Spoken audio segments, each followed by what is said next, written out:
South Korea has the enemy at the gate. They don't know what's going to happen.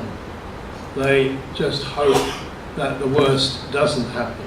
Now, reunification is not something that's just going to happen like that. There are about 8 reunification scenarios that could take place. I'm dealing with what I think are the 4 most probable.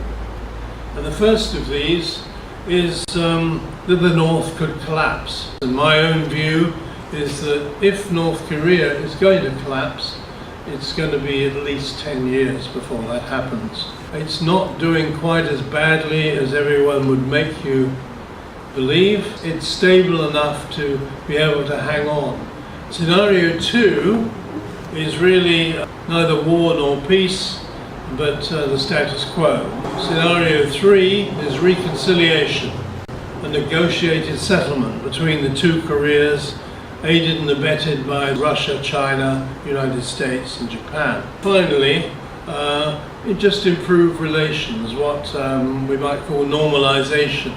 Let's start with the United States. Their idea of a good solution is possibly for North Korea to collapse. From the American point of view, this is the only scenario which works for them, which allows them to end sanctions. They, amongst the other countries, are the only ones really who probably would welcome a collapse of North Korea just like that. Well, the Russians are very, very adamant. They do not want the United States and South Korea up in North Korea, anywhere near their border. You could say that this is just as Ukraine is Putin's front on the western side with Europe, so this would be his front on the Pacific.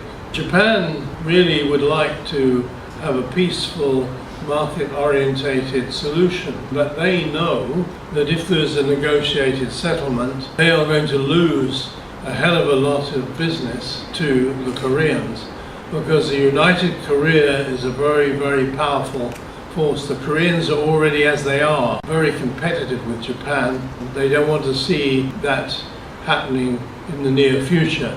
However, in the long term, the Japanese see that if they were to invest there, they would benefit.